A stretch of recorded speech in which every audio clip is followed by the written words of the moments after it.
gentlemen, please direct your attention. High overhead, the aircraft is inbound for the Gold Knights to exit the aircraft.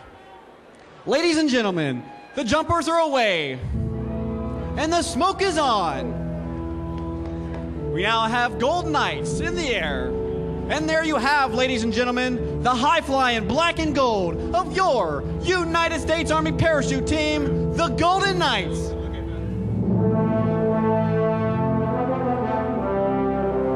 Ladies and gentlemen, you can also direct your attention to the Jumbotrons, where it's all also broadcasting. Now, as you may have guessed, these jumpers are faced with a unique situation.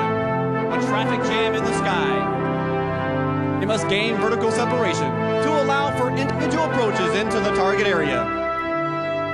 This is accomplished by pulling on the front part of the parachute and spiraling down at speeds of 60 miles per hour to set up a traffic pattern, just like you might see aircraft at a busy airport. The parachutes used by the Army parachute team are flexible wing gliders. They are constructed of a lightweight ripstop nylon and have an inherent forward airspeed of 22 miles per hour.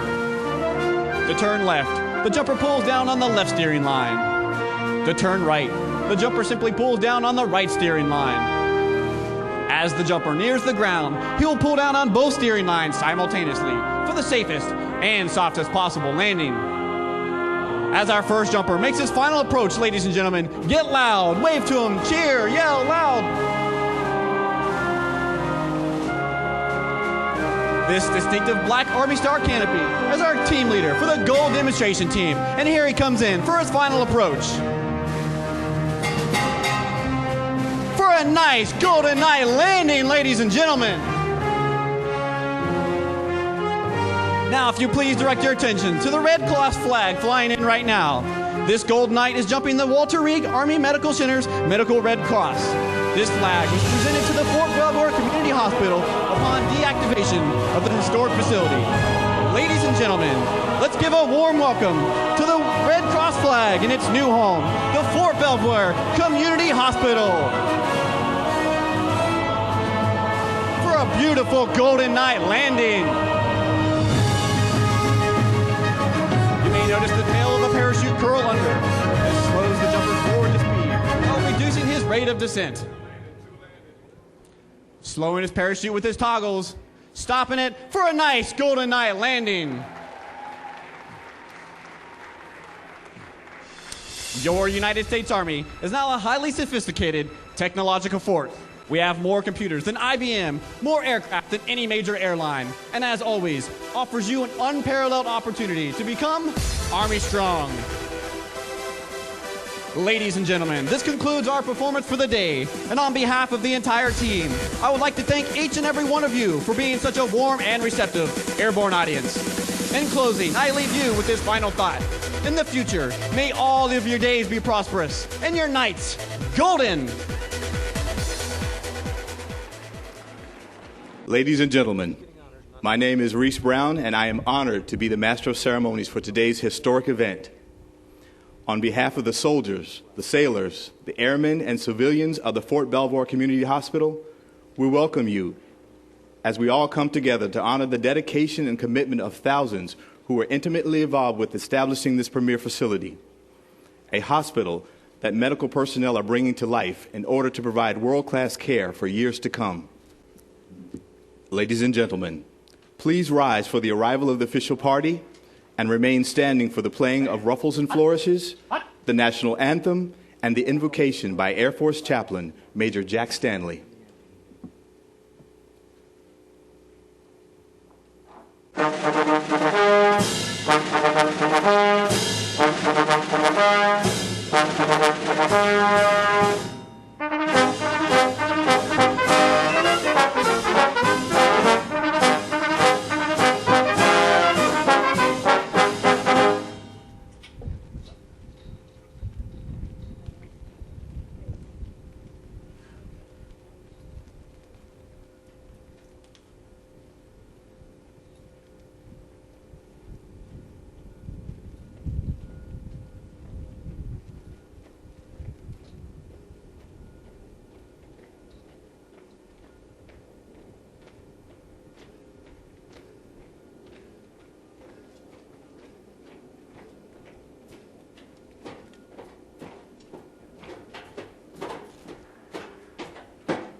Good morning.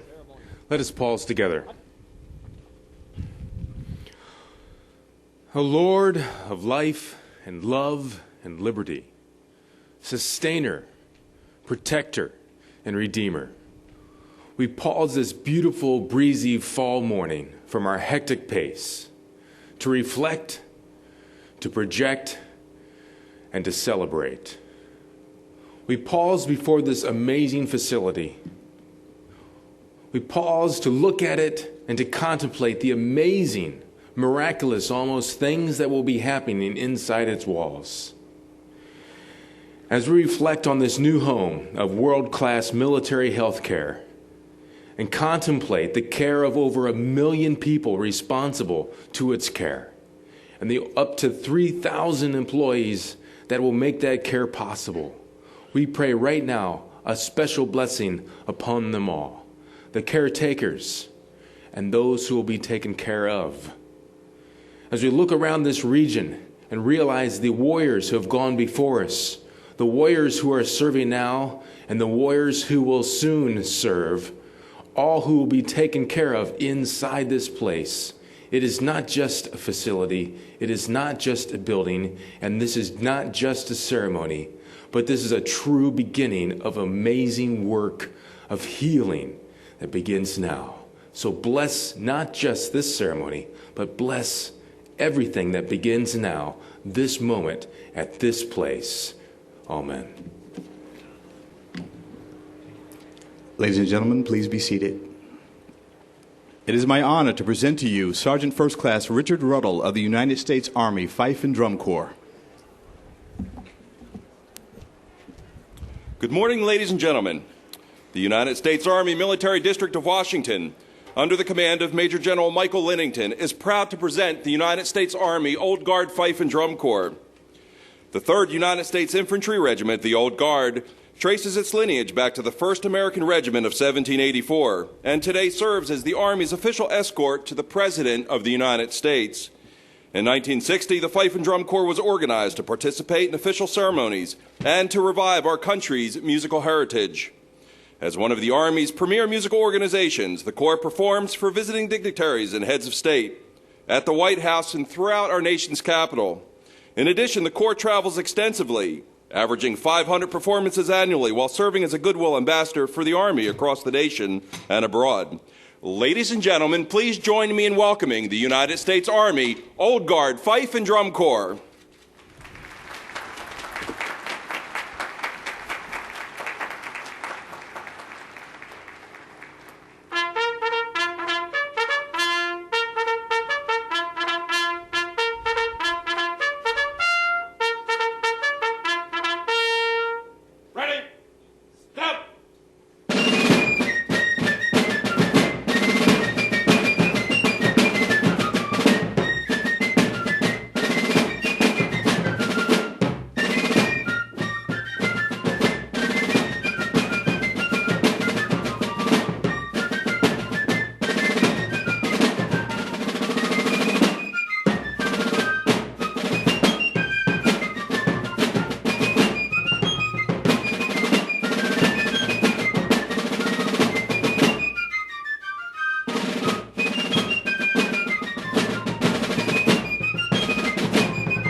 Ladies and gentlemen, the United States Army Old Guard Fife and Drum Corps.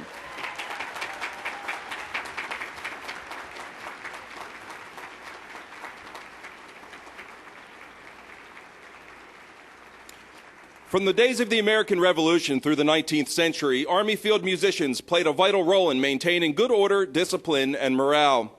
The sounds of the fife, bugle, and drum acted as the voice of the commander, signaling to the soldiers when to rise, how to move in battle, and when to retire for the evening. The soldiers of the Old Guard Fife and Drum Corps wear uniforms patterned after the musicians of George Washington's Continental Army. In order to be easily identified, military musicians of the period wore the reverse colors of the regiment to which they were assigned. In 1784, infantry soldiers of the 1st American Regiment wore blue coats with red trim. Thus, the musicians of the time wore red coats trimmed in blue. The instruments used by the Corps are patterned after traditional field instruments of the period. These modernized versions allow the musicians to perform more contemporary arrangements than the music found in the manuscripts of the 18th and 19th centuries. Listen now as the Corps features the fife, bugle, and drum, bringing to life the sights and sounds of our country's musical heritage.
Bugle, up.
Throughout the history of the American Army, one of the most significant duties for the field musician was to render honors to the flag of the United States of America. The Corps will now play music from the retreat ceremony, an occasion where the flag is lowered, signaling the end of the duty day, and conclude the performance with their signature melody, Yankee Doodle.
Once again, ladies and gentlemen, the United States Army Old Guard Fife and Drum Corps.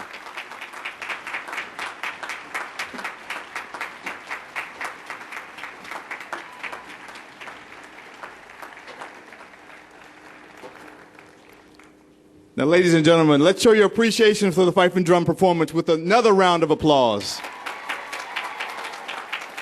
That was truly spectacular.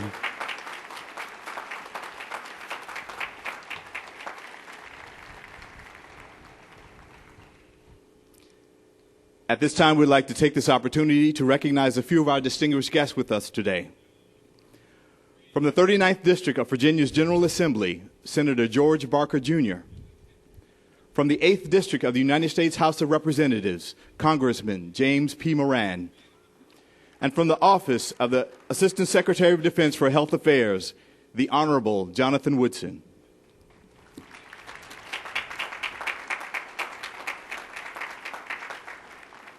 We also wish to recognize all delegated officials, community leaders, former DeWitt Army Community Hospital commanders, and all senior military leaders joining us this morning. On behalf of the command, we welcome you and are honored to have you share in this momentous occasion.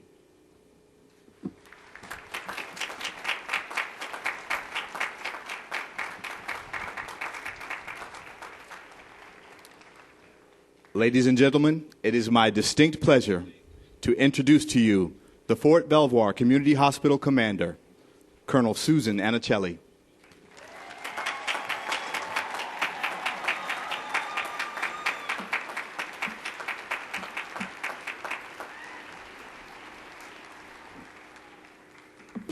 Dr. Stanley, Admiral Matson, distinguished guests, friends, and family members of Fort Belvoir Community Hospital. Good morning and welcome to today's festivities. It's a great privilege to extend this welcome on behalf of the more than 3,000 staff members who work this facility, and it's a pleasure to have you share the joy in this celebration. The journey to opening this world-class medical facility has been a wondrous experience spanning 5 years of interagency and inter-service collaboration. The Belvoir project is certainly one of the largest and most complex of the medical BRAC transitional activities and signals a bright future for transformation and integration within our military health system. At the heart of this effort is our nation's commitment to the health of our warriors, both past and present, as well as for the families who support them. This hospital is visually stunning inside and out, but more importantly, it leverages cutting-edge technology and evidence-based design features to enhance clinical operations, safety, and satisfaction for both our staff and our patients. I hope you all have the opportunity today to spend some time within the facility after the ribbon-cutting ceremony and experience a remarkable environment for the provision of world-class care. I would like to take just a moment or two to speak to the phenomenal hospital team that successfully breathed life into this project with an unwavering commitment to mission. For the past year, the Belvoir Health team maintained operations at DeWitt with an impressive patient satisfaction rating of greater than 90%, while simultaneously planning, training, rehearsing, and executing transition operations for Fort Belvoir Community Hospital. Within days of a scheduled opening, they adjusted fire to meet the challenges of joint occupancy, as well as the curveballs that Mother Nature delivered us in terms of an earthquake, a hurricane, and regional flooding. It was an amazing time. Successful transition was a Herculean effort fueled by innovation, adaptability, and motivation, unlike any I have experienced in my 30 years of service. It has been my privilege and pleasure to work alongside the absolute finest team in the Department of Defense today. Great credit for the... Thank you.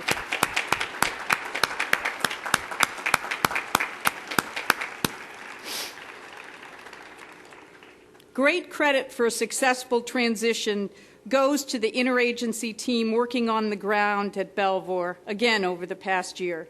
They have lived and breathed an integrated master schedule of milestones and timelines to align construction, outfitting, training, transition, and integration.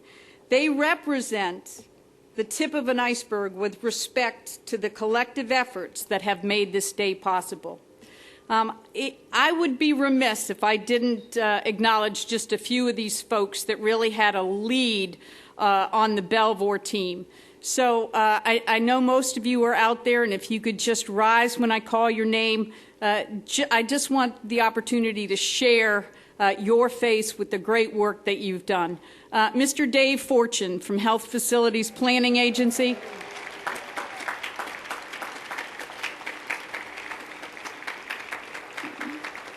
Stay up, Dave.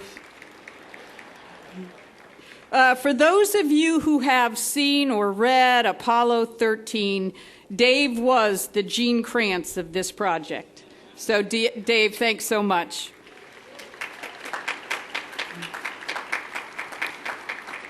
Colonel John Stracola, our commander here, Garrison Belvoir. John? There he goes.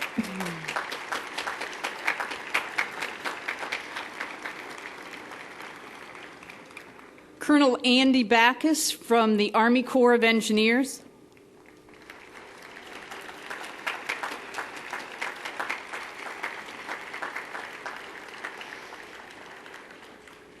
Captain Betsy Meyer from JTF CapMed.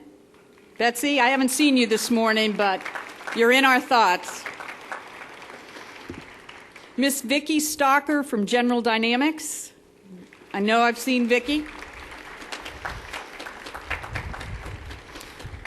And of course, the Fort Belvoir Community Hospital home team.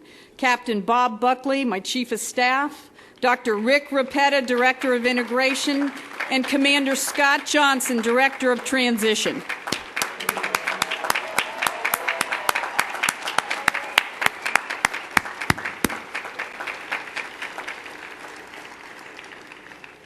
Thank you all.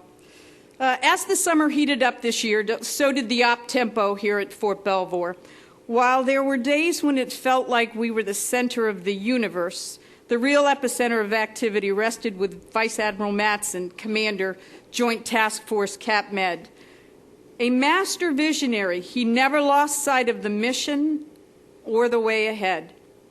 There were extraordinary challenges with the medical BRAC realignment, but he never failed to look beyond the moment and focus on the opportunities for regional integration in the delivery of health care, benefiting the department and our patients for generations to come. Pragmatic, wise, and always collected under what I'm sure was an immense pressure, he never failed to bring calm and the calming voice of reason to the most turbulent of scenarios. Thank you, sir.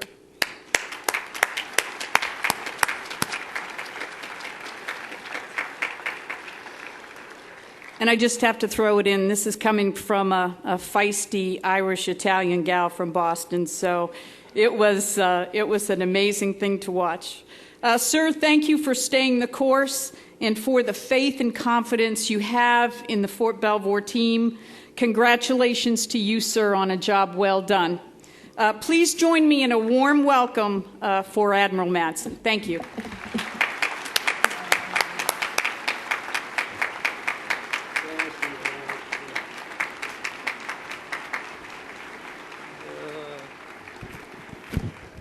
It's a beautiful morning.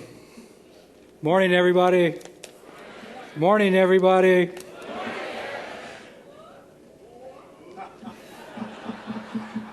So there's hoo-ah, there's hoorah, air power, and then, the Navy, I'm thinking about ARG, I'm going to send that to the CNO as a suggestion, lessons learned. Congressman Moran, Miss America, I hope I got that order of precedence right.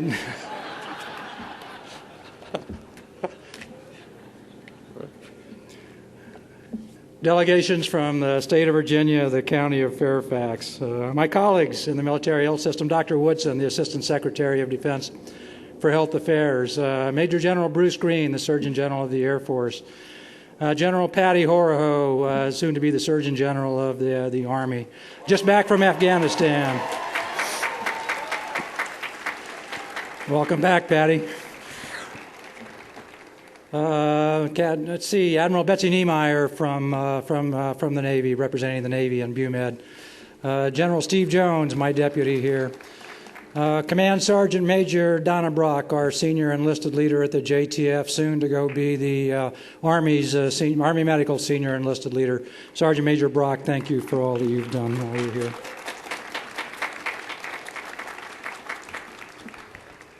Wow, there's a lot of people here today. And I see you all out there, and I know you can see me on the Jumbotron. But a lot of you out there in the sun, and that's a good thing. I got to tell you. So you might be standing up, but that's probably okay. Thank you for coming today. The design, construction, and outfitting team that's here from the Corps of Engineers, the Army Health Facility Planning Office, HDR Dewberry, Turner Gilbane, General Dynamics, IT, all the partners that collaborated to build and outfit this magnificent facility, half the time that it normally takes for a facility of this magnitude. Congressman Moran, I remember you and I were here 3 years ago, almost on this exact same spot, and you helped us break ground for this extraordinary facility. And here it is today. If you look out to the end of that parking garage there, I'll try to put it in some terms that I know. It's about an aircraft carrier from here out there. It's about an aircraft carrier from here out to that end on the other side as well. This facility has the footprint of the Springfield Mall, for those of you that know the Springfield Mall here. This is America's newest, most extraordinary, most technically advanced facility, and we are proud to have it in the military health system today.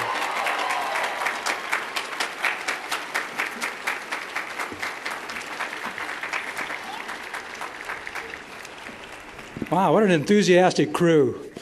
That's great.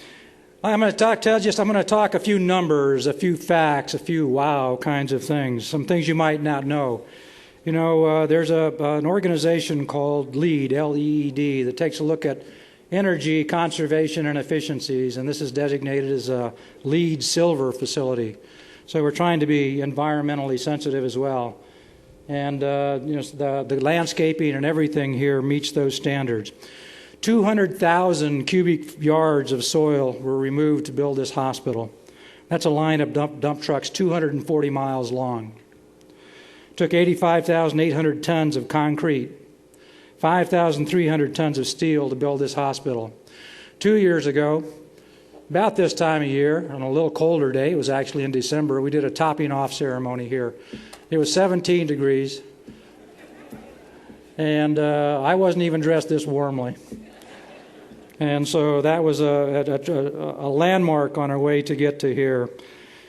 2 trees were transplanted for every tree that was removed due to construction. You know, this used to be a golf course.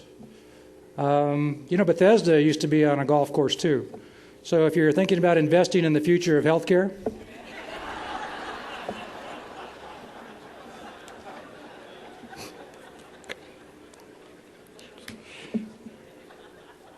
I can't even afford to join a golf club. 92% of the construction waste here was recycled. 92% of everything that was waste was recycled out of this project. There are 5,642 miles of wire, 40 miles of duct within the ceiling walls and the floors. And that's the distance from Norfolk to Los Angeles and back. The swooped roofs of this hospital collect rainwater into an irrigation system for the healing gardens that are part of the evidence-based design of this facility.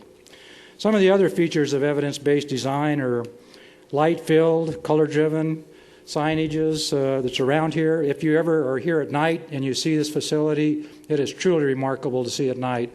I didn't think that it would look as good as it does, but when it's lit up here, it's really a beautiful contribution to the community. Here, bedside at the bedside, patients will be able to control their environment. We're putting smart beds, smart rooms together here so that they'll be able to have some control over the temperature, some control over the lighting in their rooms. When people walk into the room, there'll be a natural identification of who that person is and what they do. You know, our patients have a right to know exactly who's in their room, and we're going to do it automatically and get it right for them. We have natural, simulated indoor-outdoor garden views, which promote stress reduction. The green roofing and nature views reduce stormwater, temperature spikes that are associated with environmental fuel conservation. 60% of this site was restored with native adaptive plants. 4,000 metric tons of carbon dioxide emissions are avoided annually. So this truly is a landmark facility for the military health system, and my special gratitude and thanks go to Colonel Anicelli. You know, Colonel Chuck Callahan is here today too. Colonel Chuck Callahan started this project with us 4 years ago. Colonel Anicelli finished and brought it all together, and this facility has now come to life. You all have accomplished something which many didn't think could be done. Did it by doing things that had never been done before. Did it under the most difficult of circumstances while continuing to provide compassionate care to our service members and their families at the DeWitt Hospital. Crew that's here at the new Fort Belvoir Community Hospital, you stood up a 120-bed, world-class hospital while growing your staff threefold. You brought online over 25 new capabilities here in Northern Virginia, including adult oncology, radiation oncology, inpatient behavioral health, inpatient pediatrics, nuclear medicine, laser eye care, rheumatology, vascular surgery, cardiac cath, neurology, endocrinology, interventional radiology, and comprehensive warrior transition support services. Nobody's ever done that before in the military health system. You never missed a beat. You always put our patients and their care as your number one priority. Thank you for a job well done. You have helped us keep our covenant, not just with the wounded warriors who get here with their families while they're deployed, with our wounded warriors who stay with us now for careers of service into the future and into their retirement ages as well. Let's give a great hand to all of the people here, the crew here at this great facility that's going to provide care to all of our beneficiaries here in Northern Virginia.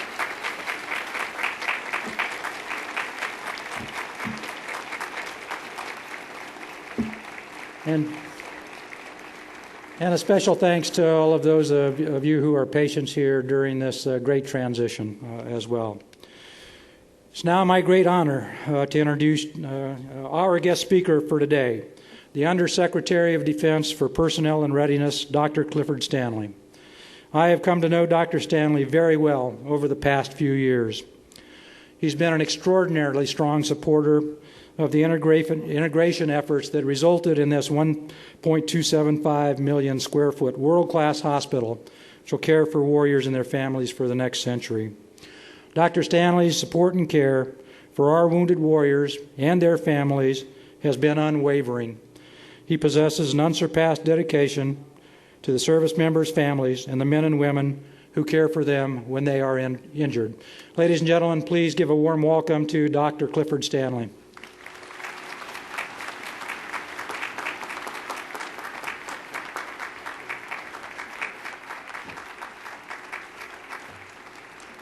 Well, good morning, everyone. Now, I figured I'd better get out of that coat, but you'd be talking about me up here. They call it the inflammation of the Wurst glands. That's, and I wanted to make sure I peeled out of it for about a nanosecond here. Congressman Moran, sir, and all distinguished guests, because I don't have a list in front of me right now, but you're all very important. Miss America, I don't see you, but know you're here. It really is an honor. This is, I blend, first of all, the professional and the personal aspects of this phenomenal facility. We take a minute also just to again thank Admiral Matson for not only the vision, and as Colonel Alicelli said so well, we've been in a couple of, let me rephrase that, we've been in a few meetings that were quite tense. And in those meetings, the Admiral calmly, with facts and figures and data, was actually able to kind of get everybody down off the ceilings and get everybody comfortable. Admiral Matson, we can't thank you enough. And for me, that actually is goosebump time to see that kind of professionalism, to know that we have that kind of dedication throughout our enterprise. The Department of Defense, and I know in my short time with the department this time, working with Secretary Gates and now Secretary Panetta, the dedication of all who are involved in uniform and out of uniform is unwavering. It is unbelievable. And I mentioned as I started out with the professional and also personal touch.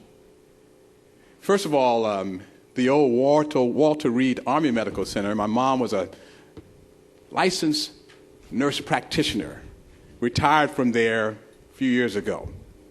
And actually I was a kid. I used to kind of go to the old Walter Reed Army Medical Center a lot. Right up Butternut Street, Georgia Avenue. Actually, the entrance was right up Butternut Street. Those who know what I'm talking about, that's where it used to be. And then as we go to Bethesda, now our National Military Medical Center, I have a daughter there now who actually works there, active duty Navy, who works there, and quite frankly, that brings in another connection or piece there. But but right here at Fort Belvoir, the old facility, old hospital, I'll never forget it because it actually saved my wife's life. My wife is a gunshot victim, not of combat. She's paraplegic, in a wheelchair. And we came here after leaving a clinic, and I'll just leave it there. The clinic had sort of misdiagnosed her and said, looks like you may have a flu symptom. That flu turned out to be sepsis, and the doctor said, here, had you waited even another hour, you may have lost her. Now, I have to tell you, that's pretty significant for me and my family in terms of where we are right now here at Fort Belvoir. And to tell you that to be able to blend that in a professional and personal sense and to understand the commitment of our men and women in and out of uniform, and to understand that that commitment is not only for those who are serving, but also for the families and for our retirees.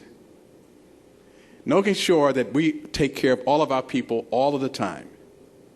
And because we've been so fortunate and blessed now to have the kind of medicine, the kind of dedicated care, the kind of technology that is actually able to have people who would not have lived before, we're going to be taking care of some people for a long time. That's comforting. That makes you feel real good about being an American. So I can underscore for all those out here right now that we are in a nation that cares deeply, who loves its men and women in uniform, but not only that, who loves all who've served.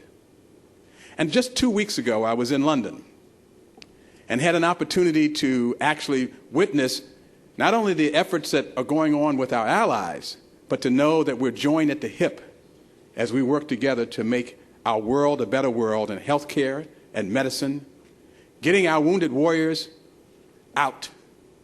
Because there's something that happens sometimes if you just allow yourself just to sit back and just not get out there, not be involved, not be engaged. You're still every bit of an American citizen, as patriots, as professionals.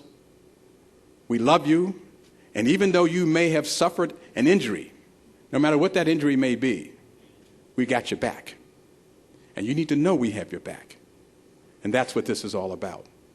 So, Colonel Alicelli, I want to thank you for not only what you're doing today, but I know what you'll be doing tomorrow and subsequent days for all of your staff here. The President of the United States, the Secretary of Defense, our members of Congress, all who serve now are supporting you here at Fort Belvoir. We thank you very much for your contributions. This world-class facility would not have happened without the integrated efforts of not only the people I've just alluded to, the groups that I've alluded to, from Congress to those in uniform, those out of uniform, to a nation that cares and loves its men and women in uniform. We thank you very much. God bless you all, and thank you.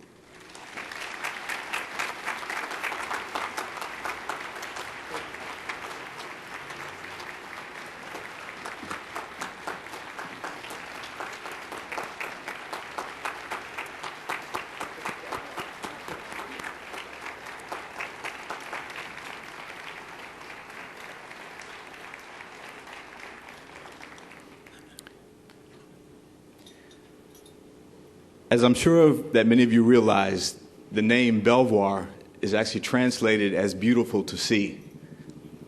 And it's been my experience that there's few things on this planet more beautiful than a newborn baby.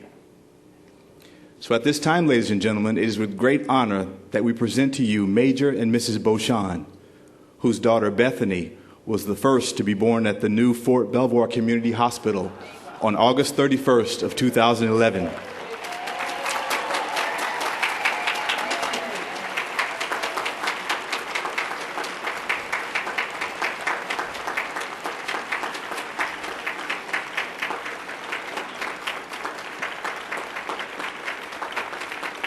We will forever share this historic milestone with the family, as Bethany's birth also signifies a major milestone within military health care, the birth of the Fort Belvoir Community Hospital.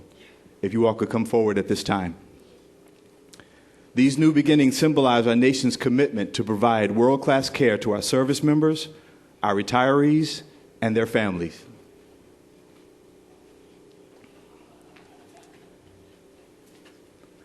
Ladies and gentlemen, let's give Bethany her first round of applause.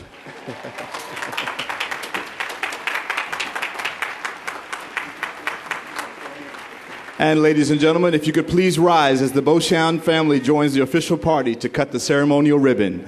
signifying the official opening of the Fort Belvoir Community Hospital, and remain standing for the playing of the service songs.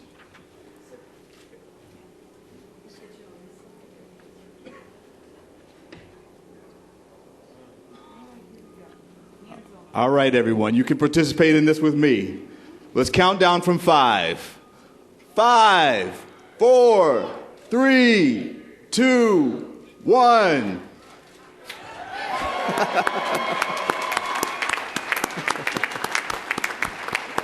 It's official.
And ladies and gentlemen, if you could please remain standing for the benediction by Navy Chaplain Commander Paul Anderson and the departure of the official party.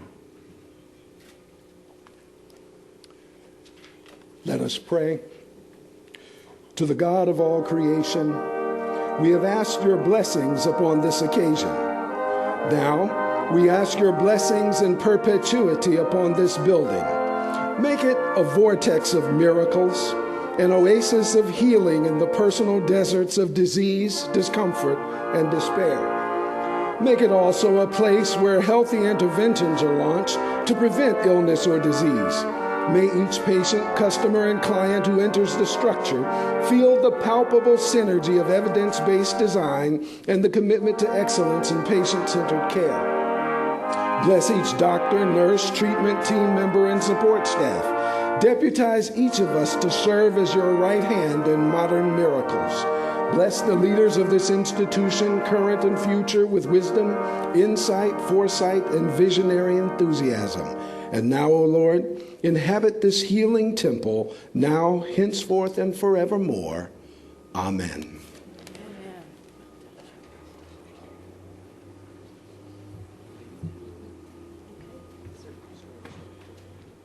Ladies and gentlemen, this concludes our ceremony. On behalf of Vice Admiral Madison and Colonel Annicelli, I would like to thank you for your attendance today. It has truly been my honor to be your Master of Ceremonies. You are cordially invited to the reception being held in the main lobby of the Oaks Pavilion, and we'd like to thank Operation Homefront, Booz Allen Hamilton, St. Germain Catering, and the Fort Belvoir Credit Union for their contributions to the reception. Thank you so very much, and have a blessed day.